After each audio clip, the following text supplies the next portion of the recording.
Jason, today's episode of the Lee Summit Town Hall podcast is brought to the good people by Budget Blinds of Lee Summit. Budget Blinds! I don't know if you knew this or not, but Budget Blinds have some of the best people in our community. They are, and we have said this before, they are very much good eggs. That they are always doing things to help out the community but wait, there's more. Ooh, what else are they doing? They are the home of the Signature Series shades. So when you're ready to make your home a smart home, this is the place you need to go to. You're going to call Budget Blinds and you're going to say, all hail my robot shade overlords. And they're going to know what you need and they're going to hook you up with Signature Series shades. So when you're ready to make that decision, head on over to our friends at Budget Blinds of Lee Summit, right in the heart of downtown. Tell them Jason and Nick sing you.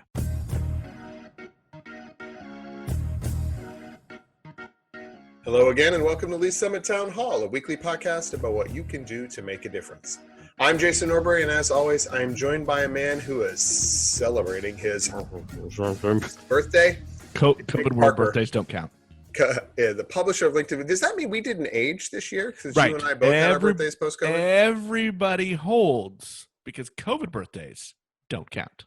I honestly, can we get to the end and just reset? That was a practice run in 2020. Right. And we're just going to do it again. We're going to do 2020 over. No, wait, we can't. You know why we can't? There's only one reason why we cannot. Why? We are not guaranteed if we do it over that the Chiefs will win the Super Bowl again. That's true. And we cannot sacrifice that. I mean, look, if we could get the 150,000+ lives back, I'd do it. I'd trade that for the Super Bowl win in a heartbeat. But we're not going to get those back, so I'm keeping. Eddie's got to keep his ring. That's what I'm saying. This is why you're on the show, Jason. That perspective. I'm here to provide key perspective. Link to Lee Summit, as always, is the source for all the news you need about our fine city. And our unofficial sponsor today is our new COVID-related sports, which is room decor review and mask judging. So I would just want to say that we are recording this on the backside of the R7 Board of Education meeting, where I noted a significant number of R7 branded face masks worn by the staff and some of the board members. Yeah, some of the board members, some of the administrators. And so the logo got a lot of screen time. So I thought I would applaud. I mean, the masks are fine themselves, but I thought I would applaud their branding choice. Nick, when we had a social, a very distance from at least the rest of humanity outing on last weekend, and Nick had a branded mask as well.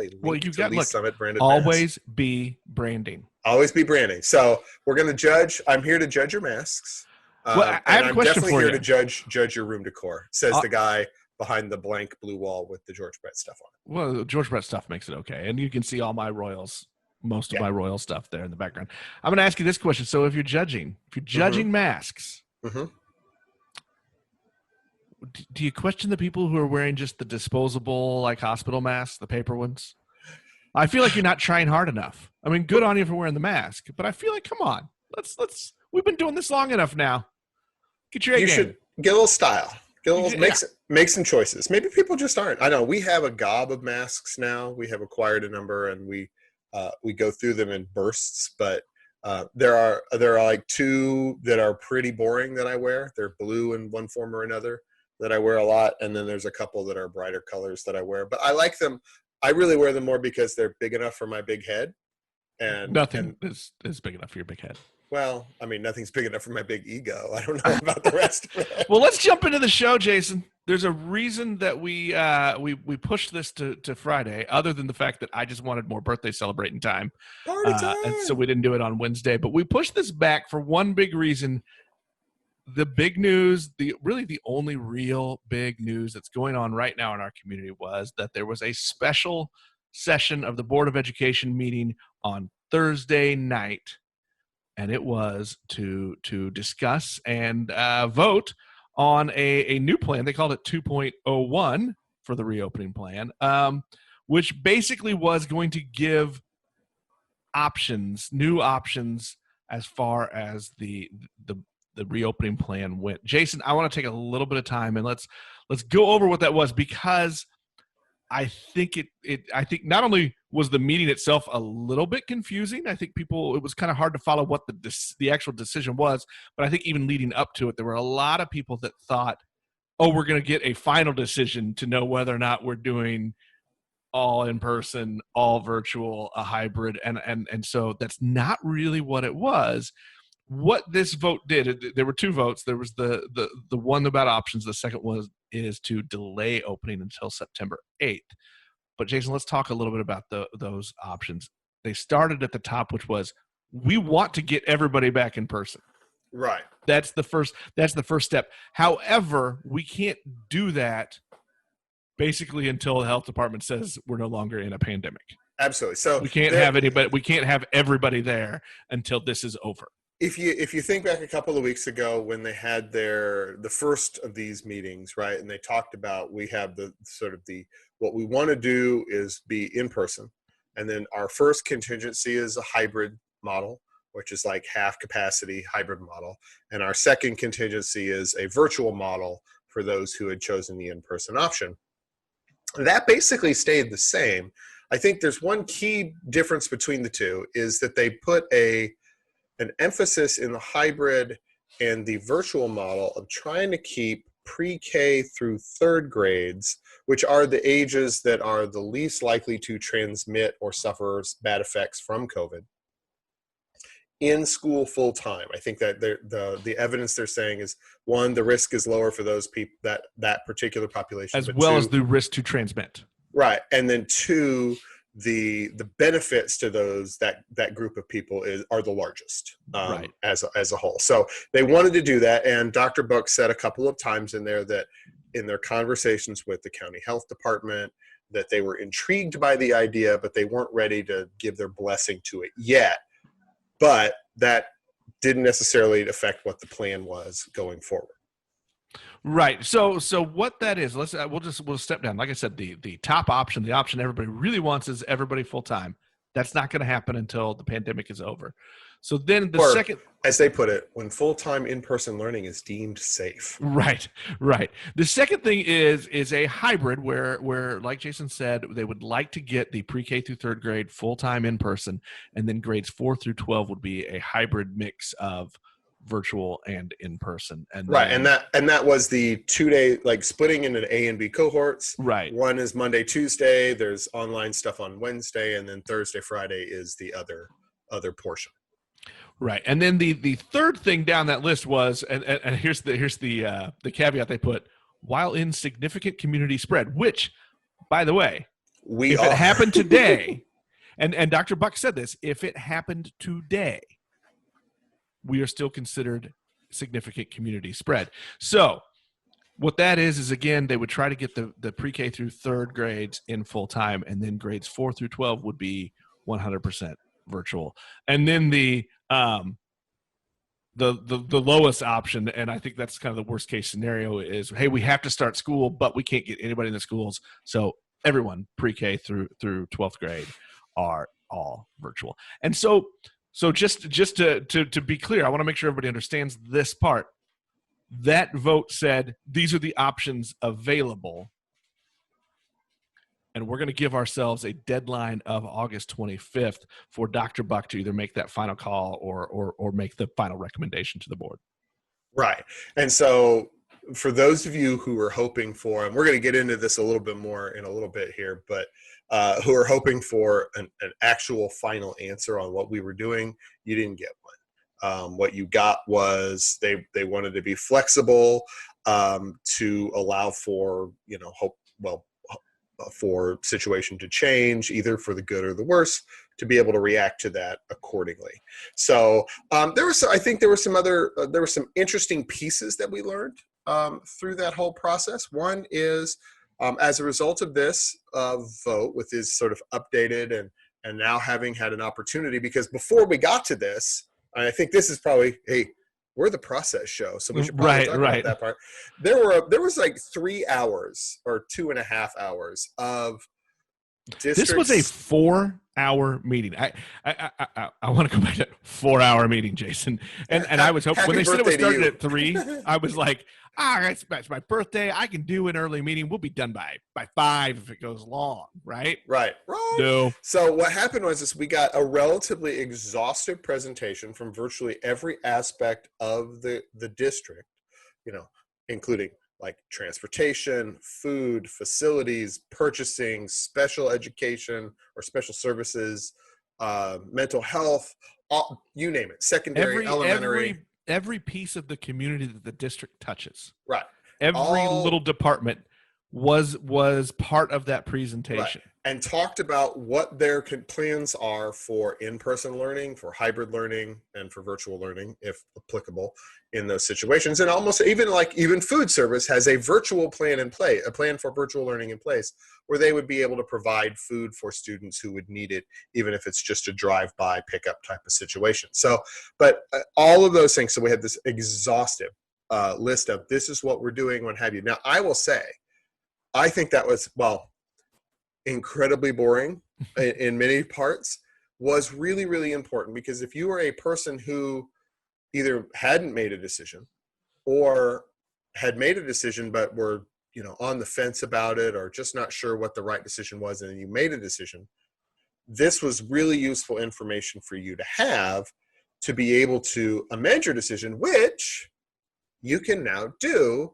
from the 7th, which is as this show releases on Friday the 7th, today, through the 10th, which is Monday of that. So you've got the weekend to assimilate this information and make an updated decision if you want to change your plan. And Dr. Buck emphasized as we go, if your individual circumstance changes or something happens even after the 10th, call the district, talk to the district. They will work with you as best they can. They just want to get that idea to figure out, okay, who's choosing the online from the get-go, who wants the in-person, the in-person process for this semester, and they can make their decision.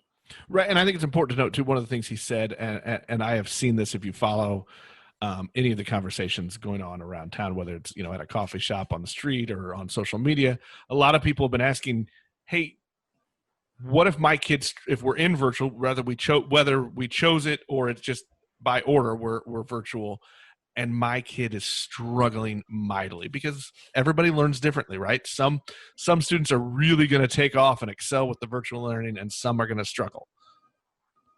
One of the things he noted was that they have heard that, and so they're figuring out ways to, if that student is really struggling, that maybe they can work in some in-person time, whether it's one-on-one, whether it's small group, but they're trying to figure all of that stuff out. And there's one other thing that Dr. Bach brought up that I want to make sure that people know about, is one of the reasons I think that this decision kind of moved back to the 25th was that Dr. Buck, and I'm sure this includes other school districts around the area, are meeting weekly with county health officials. So constant weekly updates on what's going on with the pandemic, what the numbers are like, so that they can make those decisions. And as we all know, it's everything's just fluid, everything's changing all of the time. Right. I want to pause right here, Jason, and I kind of want to shift in now, because I think we've covered kind of the what's of that meeting, and now I kind of want to get into. I'm going to pose a few questions. Okay. And I think you and I are gonna have a little bit of commentary in this part of it too, and the purpose of it, I think, too, is just to keep the conversation going, and hopefully we can put some things out there that people want to have addressed, and we can follow up with the school district later. First thing I'm going to say is, hey, I posted a funny on Facebook, wondering if this was going to be the most watched board meeting. And it almost certainly was. I'm sure it was. I saw at one point like 600 plus viewers. Yeah, there was, I think the maximum I saw was about 635, and it may have been more or less, just depends on when you popped in to look at the number. But that's an important question I should ask the next time I'm talking to somebody at the Leadership Center. But that's analytics. Look, considering I checked occasionally, the viewership on LSTV for our planning commissions rarely got over like 2. Well, so I mean, really, it's less exciting and less important, but as a whole, and very much the fault of the chair at the time. But as a whole, I'm just saying that, like, watching these things online is hard. Now we couldn't do it any other way, and this is a really, really important thing. But if they had 600 people who wanted to go to the meeting under, in the before times, they wouldn't be able to fit them. They would have had to figure out some sort of alternative to what they were doing. So kudos to the community for tuning in to pay attention. I'm going to do one other kind of light note, Jason. We should give. We need to make up an award. I want to give an award. I want to give an award to board member Mike Allen for most words ever uttered at a board meeting. He seemed to be aware of it. It got a little funny, and even at the end when board president Ryan Murdoch was trying to adjourn the meeting, Mike Allen had a little bit more to say, and even Murdoch said, "Oh, come on, man." They've been here for 4 hours. We're going to go home. Yeah. And we also everything's virtual. We do also board member Allen. I'm going to give you a virtual award. Right, and honestly, we should thank him for the branded shout out. We did get mentioned as part of the local media, the Link to Lee Summit. We appreciate that. So good on Mike for remembering that we are part of the local media scene. So thank you. All right, let's go back to it. Jason, you alluded to this before. If you're not one of us nerdy types, that meeting was boring. Honestly, if you were one of us boring media nerd types, it was still boring. Like you said too, I'm going to say again, that was very, very, very important. One, because everybody has something in their vision, right? We all, based on the needs of our children, right? Our everybody has a thing and a part of the district that is most important to them. And what they did was they covered all of those things. And Jason, if we go back to the last two elections, probably even more, and we go back to the last 2 years of public fighting about various things, we don't need to get into all those. Again, the show, we'll do it again later. What's the one thing everybody talked about? They talked about communication. They talked about, but you're not talking about the things I need. Well, so what they did here, they addressed all of those concerns. And this was a lot of very detailed communication. And even though it was 4 hours, right. Good on you. Right. And now watch everybody complain that the meeting was too long and had too much information. So nobody's ever happy, Nick. Nobody's ever happy. Okay, so here's my question, Jason. And these aren't fair questions, but these aren't fair times. Fair. The hardest part of – I see what you did there. Mm-hmm. The hardest part of all this, and I've said this for many, many episodes of the show, the hardest part of COVID world is that we have to learn to be okay with both saying and hearing, I don't know. And the anxiety of indecision is so horrible. I mean, I just talking to people, and even in our own house, we have one kid in middle school. Even in our own house, that decision of, do we go in person? Do we go virtual? What is the best thing for us? What is the best thing for him? Was hard. And we joked that it would be so much easier if somebody just tell us what to do. Like, just give us the right answer. Mm-hmm. And I think so many people were tuning into this meeting or waiting to watch the news after the meeting, hoping there was a decision that said, hey, here's what the district is doing. This is our final reopening plan. And they didn't do it. And so my question is this. After spending 4 hours in a meeting where they did go over every single piece of the district, and then to vote to basically hold for another 20 days, 19, sorry, bad math. I still even got that math wrong. That's okay. We'll give it up. We'll let you have it. But to hold, does that make it worse? Was that helpful?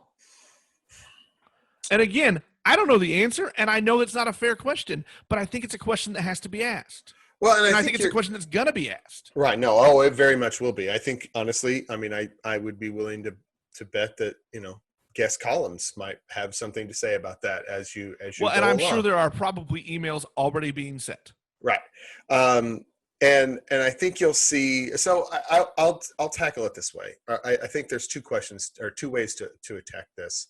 One is, what the alternative is. And so what they have said, and what, when they, Dr. Buck talked about the results of the decision, the first wave of decisions was 21% chose online, which meant 78% or 78%. Which, by the way, is a little lower than it was. Right. But he said within the range in the metropolitan area. would prefer the in-person option for whatever the series of reasons. And every household will have a different emphasis and focus. Like you said, right? We all have a different thing with our kids, whether it's, are they getting the appropriate services? What are they eating at lunchtime? Where, I know where they'll be taken care of during the day. What are the work situations of the work parents? situations, educational situations? Do we want them lagging? What are all this? They want to go to college. There's a million things. There are 18,000 students, so there's probably 22,000 reasons, right, why people are watching that. And so, looking at that, it's clearly the expressed preference of the parents is, when it is safe, we want to be in class. We want our kids in person in school, in front of teachers and staff. But they can't say that yet, right? So I think that what they tried to do is to say, hey, we hear you, right? We hear you, district. We hear you, people, and we're trying to do everything we can within our power to get that. Now, the problem with that, of course, is that doesn't allow this if, when, not now, but hopefully in 3 weeks, right, thing that we're going through, this dance that we're going to go through, is a real challenge to families, right? Because not only do the teachers need the time to prepare, right, which is why the decision's on the 25th and not the 1st. I live with a teacher, yes. Right. Is the reason, because they wanted to hold that decision off until like a week before, and they got, input, we'll call it, from the in-classroom staff saying, hey, no, we need as much time as possible. So they moved it back and says, all right, we're going to make that decision by the 25th to give the teachers the chance to prepare, right? Are we going to be preparing a classroom for full size? Are we going to be preparing a classroom for half size? Are we going to be preparing to take everything online for the year? I'm going to pause you there, because I think one of the things that we left out at the top of this discussion was that one of the things that was done in that vote was to add some extra days to the contract year for teachers, so that they're doing some of this planning. Right. And so they're going to be, we put that in there. They're going to be doing this planning already, but I think that 2 weeks is you've got to get, like, we have to make sure we have enough pencils if they're going to be in class and all the things that go on. I mean, you husband of teacher could probably be much better at telling me all the things that are required. We don't have, you and I do long episodes. We don't have a long enough time slot to right. So but to do all of those things, it takes some time. And so I get, so one decision, if you take that into account, that the overwhelming decision is we want this in-person schooling, it's there. That's one piece of the puzzle. I want to ask this question, and again, it's not fair, but taking into those things that you just said, taking those into consideration, which is teachers need time to prepare. They need to know what the plan is, and they need to prepare for it. You can't prepare for everything, right? Parents need to know what the plan is so that they can prepare. Some of them have to figure out their work situations. Some of them have to figure out daycare situations for other children in the family. Some of them have to figure out different education plans for different children, right? Because they have different needs. Is there value to a school district then saying, you know what, we want to hold off because we want to hold out hope that we're going to be able to do the optimal decision, but because of all these other circumstances and because we want to get everybody time to prepare and to figure it out, shouldn't we just go ahead and make a decision, the best decision we can make for as it stands now? There's something to be said for that. Right. And I think this is the other piece of this. So, I mean, the other piece of this is that there's a piece and again, I feel really bad asking that question. Well, no, let's take the example, right? It's not fair. We know right now that KCK, KCMO, and I believe Raytown schools have all committed to starting after Labor Day, and then at least a quarter or some period. I think they're all 9 weeks, which is about a quarter weeks, of virtual education to start the year. And so they've made that decision, and I think there's something to be said about that. And one of the things that I've talked about offline mostly is that during the whole of this, one of the things that we haven't had enough of, and I would say enough of locally and perhaps at the state level and beyond, is a person in power to make a decision that is in the best interests of all combined. And it takes a certain amount of courage to do this. And because obviously the superintendents of the various districts those districts have come in and said, we're going to just make this decision now. And to be fair, those are 3 of the districts with the highest proportion of economically disadvantaged students and students of color in the metro. And I would imagine the virtual part's going to be a real challenge for some of those districts as they work through that process. But it could have taken, if Dr. Buck had looked at all of this and said, and I don't think he would be way outside of the realm of reasonable prognostication to say, here it is, August 6, 2020, we are in significant community spread. The numbers kind of indicate that it's not getting better that fast. It's time to make that change. We just need to call on sort of the assumption that we're not going to be safe to be in the school district, in the buildings for those 9 weeks or a semester or however long they need to do the things that they need to do. Or alternatively, the superintendent could say, or one of the members of the Board of Education, none of whom said either of these things, could have said, hey, y'all out there in the community, you need to do the things necessary now to allow for the schools to be open. You need to wear your masks. You need to social distance. You can't let your kids go to a 100 to 200 person party in Lakewood. You can't go to, if MLS starts back up again and they have fans, which is the thing that may be happening, you can't go to the soccer match, and you can't do this and you can't do that. And you're going to have to make sacrifices now to do this thing that this very community has put at the very top of its priority list for decades, which is this public school system. Right. And I think you did see one school district in the metro area, I believe it was Shawnee Mission, where they just called off summer sports workouts. And those have been canceled. And that is basically with the intent of, if we stop now, maybe we can start our fall sports on time. And I want to point out that the board and Superintendent Buck, everybody has said, and they've been out front about this, that there are no perfect answers. They realize that there's nothing they can do and decide that's going to please everybody and be the right decision for everybody. No, COVID is awful and has ruined everything. Right. Right. But I think these are questions to be asked. I think they're questions they're gonna get asked, whether we do it or not. And so I think that's kind of our part to keep that public conversation going. And we're gonna hear more from them. These discussions are not over. Like I said, they're gonna come back. They set a deadline for the 25th to make that decision. So this is gonna be ongoing. Board member or board president Ryan Murdoch even said, hey, send in all of those questions. Just send them in, and we will do everything we can to get those answers and to keep this going and keep communicating. So all of these things they have done with a very, very conscious purpose to communicate with the district and to keep everything out there. So that is a very, very, I think they're doing that right.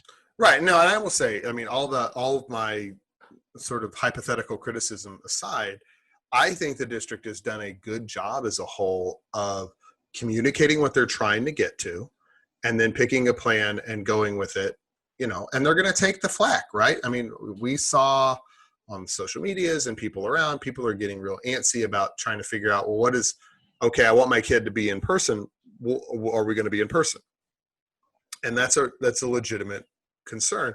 But they've made that decision. I think there are other decisions that they could make.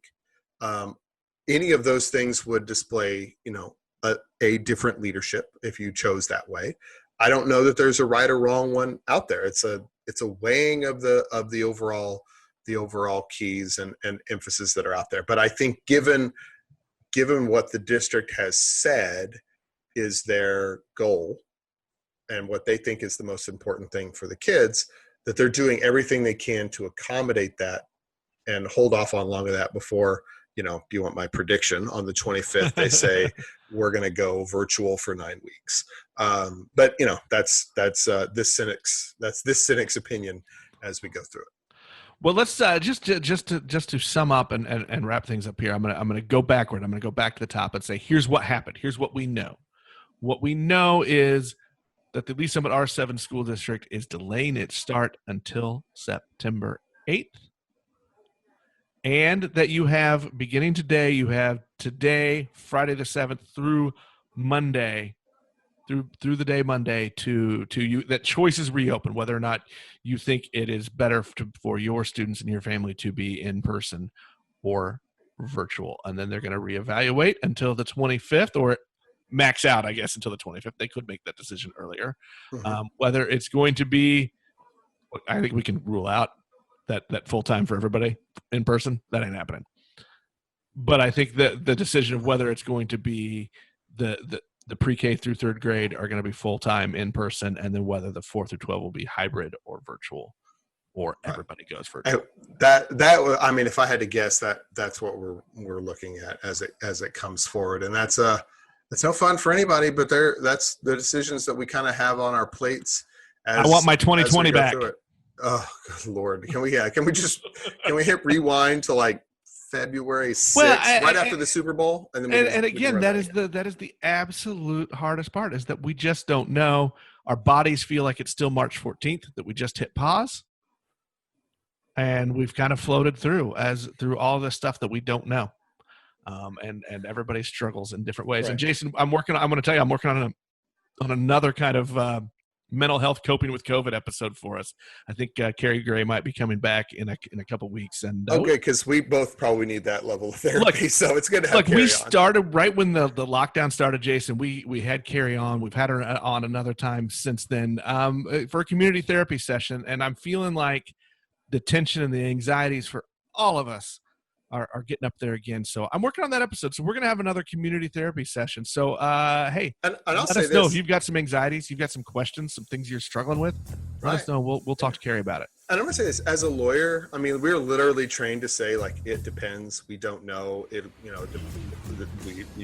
See, that's why nobody likes you. That's literally. But like, even for lawyers, this is awful. I mean, because in the overall scheme of things, like often we don't know. It's like, well, it depends on these 3 factors, and if A, B, and C happens, then this will be the result. Well, now I was like, I don't know. That needs to be a banner somewhere. COVID world is so bad, even lawyers are miserable. Even lawyers are miserable. It has wreaked it. There's our revenge on lawyers forever. Thanks, COVID. You ruined everything. Well, that's going to wrap us up for today. We will be back on Monday with your weekly news link. We'll wrap up some headlines there. Let everybody know about what I'm going to say this without a laugh. What events are coming up? I will not go without a laugh. Everybody have a fantastic weekend. Don't forget to celebrate my birthday. Happy birthday, even though I don't count it. We'll talk to y'all next time.